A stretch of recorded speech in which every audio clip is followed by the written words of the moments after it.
ನಮಸ್ಕಾರ ಎಲ್ಲರಿಗೂ, ಕಲಿಕೆ ಚಾನಲ್ಗೆ ಸ್ವಾಗತ. ಚೈನೀಸ್ ಫಾಸ್ಟ್ ಫುಡ್ ಬಳಸುವವರು ಅಜಿನೋಮೋಟೊ ಬಗ್ಗೆ ಕೇಳಿರುತ್ತೀರಿ. ಹೆಚ್ಚಾಗಿ ಆಹಾರದ ರುಚಿ ಹೆಚ್ಚಿಸಲು ಉಪಯೋಗಿಸುವ ಪದಾರ್ಥಕ್ಕೆ ನಾವು ಅಜಿನೋಮೋಟೊ ಎಂದು ಕರೆಯುತ್ತೇವೆ.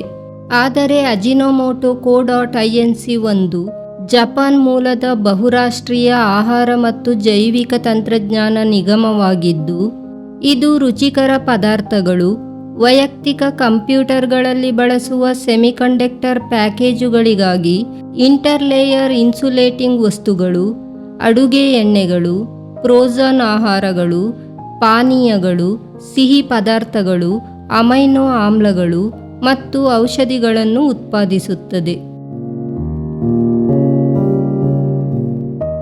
ಅಜಿನೋಮೋಟೊ ಮೊನೊಸೋಡಿಯಂ ಗ್ಲುಟಮೇಟ್ ಅಥವಾ MSG ಅಥವಾ ಟೇಸ್ಟಿಂಗ್ ಪೌಡರ್ಗೆ ಪ್ರಸಿದ್ಧವಾಗಿದೆ. ಇದು ಆಹಾರದ ರುಚಿಯನ್ನು ಹೆಚ್ಚಿಸಲು ಸಹಾಯ ಮಾಡುತ್ತದೆ. ಇದು ಆಹಾರಕ್ಕೆ ಮಾಂಸದ ರುಚಿಯನ್ನು ಕೊಡುತ್ತದೆ ಎನ್ನಲಾಗುತ್ತದೆ. ಅಜಿನೋಮೋಟೊವನ್ನು ಸಂಸ್ಕರಿಸಿದ ಆಹಾರಗಳು, ರೆಸ್ಟೋರೆಂಟ್ ಫುಡ್ ಮತ್ತು ಫಾಸ್ಟ್ ಫುಡ್ಗಳಲ್ಲಿ ವ್ಯಾಪಕವಾಗಿ ಬಳಸಲಾಗುತ್ತದೆ. ಕಬ್ಬು ಮತ್ತು ಇತರ ಬೆಳೆಗಳಿಂದ ಪಡೆದ ಕಚ್ಚಾ ವಸ್ತುಗಳನ್ನು ಫರ್ಮೆಂಟೇಷನ್ ಮಾಡುವ ಮೂಲಕ, ಅಂದರೆ ಹುದುಗುವಿಕೆಯಿಂದ MSG ತಯಾರಿಸಲಾಗುತ್ತದೆ. ಮೊದಲಿಗೆ ಕಬ್ಬು, ಜೋಳ ಅಥವಾ ಮರಗೆಣಸಿನಿಂದ ತೆಗೆದ ಮೊಲಾಸಸ್ ಅಥವಾ ಸಕ್ಕರೆ ಅಂಶ ಹೊಂದಿರುವ ರಸವನ್ನು ಫರ್ಮೆಂಟೇಷನ್ ತೊಟ್ಟಿಯಲ್ಲಿ ಇರಿಸಿ ಅದಕ್ಕೆ ಸೂಕ್ಷ್ಮಜೀವಿಗಳನ್ನು ಸೇರಿಸಲಾಗುತ್ತದೆ. ಇದು ವೈನ್ ಮಾಡುವ ವಿಧಾನಕ್ಕೆ ಹೋಲುತ್ತದೆ. ಈ ಸೂಕ್ಷ್ಮಜೀವಿಗಳು ಗ್ಲೂಕೋಸ್ ಅನ್ನು ಸೇವಿಸುತ್ತವೆ ಮತ್ತು ಗ್ಲುಟಾಮಿಕ್ ಆಮ್ಲವನ್ನು ಬಿಡುಗಡೆ ಮಾಡುತ್ತವೆ. ಇದನ್ನು ತಟಸ್ಥಗೊಳಿಸುವಿಕೆಯ ಅಥವಾ ನ್ಯೂಟ್ರಲೈಸೇಷನ್ ಮೂಲಕ ಶುದ್ಧವಾದ MSG ಅನ್ನು ಒಳಗೊಂಡಿರುವ ದ್ರಾವಣವಾಗಿ ಬದಲಾಗಿಸುತ್ತಾರೆ. ನಂತರ ದ್ರಾವಣದ ಬಣ್ಣವನ್ನು ತೆಗೆದು ಫಿಲ್ಟರ್ ಮಾಡಲಾಗುತ್ತದೆ. ಈ ಶುದ್ಧ ದ್ರಾವಣವನ್ನು ಬಾಷ್ಪೀಕರಣದ ಅಥವಾ ಇವಾಪರೇಟರ್ ಮೂಲಕ ಕ್ರಿಸ್ಟಲ್ ಆಗಿ ಕನ್ವರ್ಟ್ ಮಾಡುತ್ತಾರೆ ಮತ್ತು ಈ ಹರಳುಗಳನ್ನು ಒಣಗಿಸುತ್ತಾರೆ.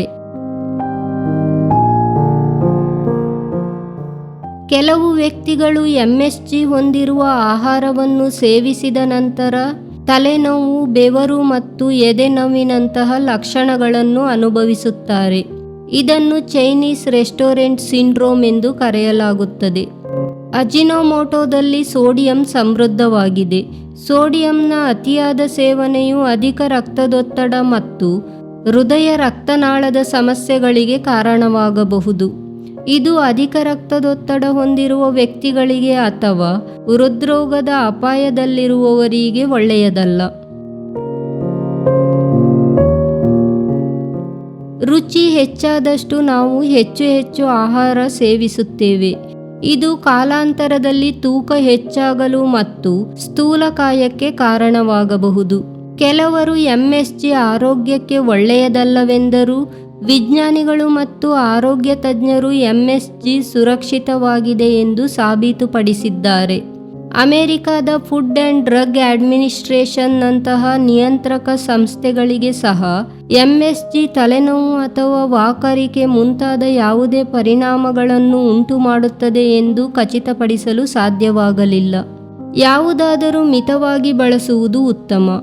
MSG ಅನ್ನು ಸುರಕ್ಷಿತವೆಂದು ಪರಿಗಣಿಸಲಾಗಿದ್ದರೂ ಅದನ್ನು ಹೆಚ್ಚಿನ ಪ್ರಮಾಣದಲ್ಲಿ ಸೇವಿಸುವುದು ಸೂಕ್ತವಲ್ಲ. ಅಜಿನೋಮೋಟೊ ಯಾವುದೇ ಪೌಷ್ಟಿಕಾಂಶವನ್ನು ಹೊಂದಿಲ್ಲ. ಇದು ಕೇವಲ ಕೃತಕ ರುಚಿವರ್ಧಕವಾಗಿದೆ. ನಿಮ್ಮ ಆಹಾರದಲ್ಲಿ ಹೆಚ್ಚು ಪೌಷ್ಟಿಕಾಂಶ ಒದಗಿಸುವ ಹಣ್ಣು, ತರಕಾರಿ, ಮಾಂಸ ಇತ್ಯಾದಿಗಳನ್ನು ಉಪಯೋಗಿಸಿ. ಟೊಮೆಟೊಗಳು, ಪಾರ್ಮಿಜಾನ್ ಚೀಸ್ ಮತ್ತು ಅಣಬೆಗಳು ಸಹ ಗ್ಲುಟಮೇಟ್ ಅನ್ನು ಹೊಂದಿರುತ್ತವೆ ಮತ್ತು ಇವುಗಳು ಸಮತೋಲಿತ ಆಹಾರದ ಭಾಗವಾಗಿಸಬಹುದು. ಧನ್ಯವಾದಗಳು. ಈ ವಿಡಿಯೋ ನಿಮಗೆ ಇಷ್ಟವಾಗಿದ್ದಲ್ಲಿ ಲೈಕ್ ಮಾಡಿ, ಶೇರ್ ಮಾಡಿ, ಸಬ್ಸ್ಕ್ರೈಬ್ ಮಾಡಿ ಹಾಗೂ ನಿಮ್ಮ ಅನಿಸಿಕೆಗಳನ್ನು ಕಮೆಂಟ್ ಮಾಡಿ.